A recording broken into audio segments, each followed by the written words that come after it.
chers amis.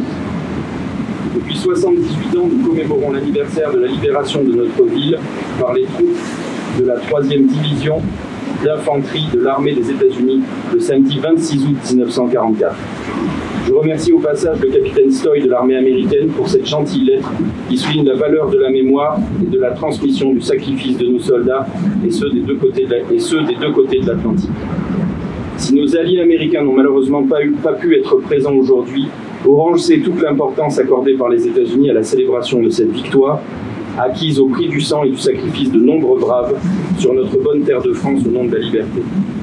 Le débarquement de Provence a permis en l'espace de 2 semaines de libérer Orange après 2 ans d'occupation allemande, et cette victoire rapide a été le fruit de beaucoup de sacrifices antérieurs dont la mémoire a parfois été un peu malmenée durant les dernières décennies. Rappelons-nous déjà de la bravoure des soldats français durant la terrible défaite de 1940, qui fera dire au général allemand von Richnau que les troupes françaises se sont battues comme des lions. À Dunkerque, l'opération Dynamo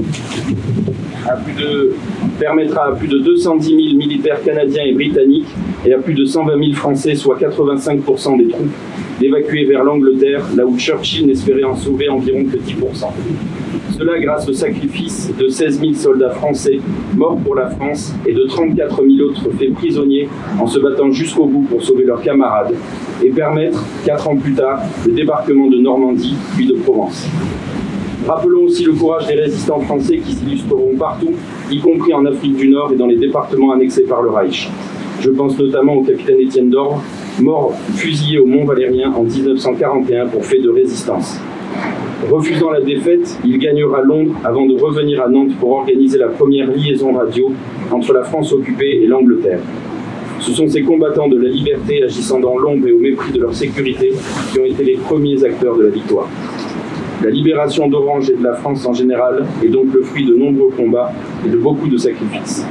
Aujourd'hui, nous saluons particulièrement la bravoure des soldats américains et leur progression extraordinaire qui libéra notre région en l'espace d'une dizaine de jours.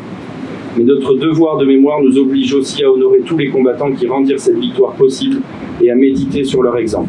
C'est à cette condition que nous pourrons réconcilier l'histoire et la mémoire. Élie de Noailles de Saint-Marc évoquait ainsi dans les Sentinelles du soir cette dernière responsabilité qui nous incombe. Éviter que nos enfants aient un jour les dents gâtées par les raisins verts de l'oubli, écrire et raconter inlassablement, non pour juger mais pour expliquer. Ouvrir la porte à ceux qui cherchent une trace du passé et qui refusent le silence, repiquer chaque matin le riz de nos souvenirs. Honneur aux libérateurs d'Orange, vive les compagnons de la libération, vive la France.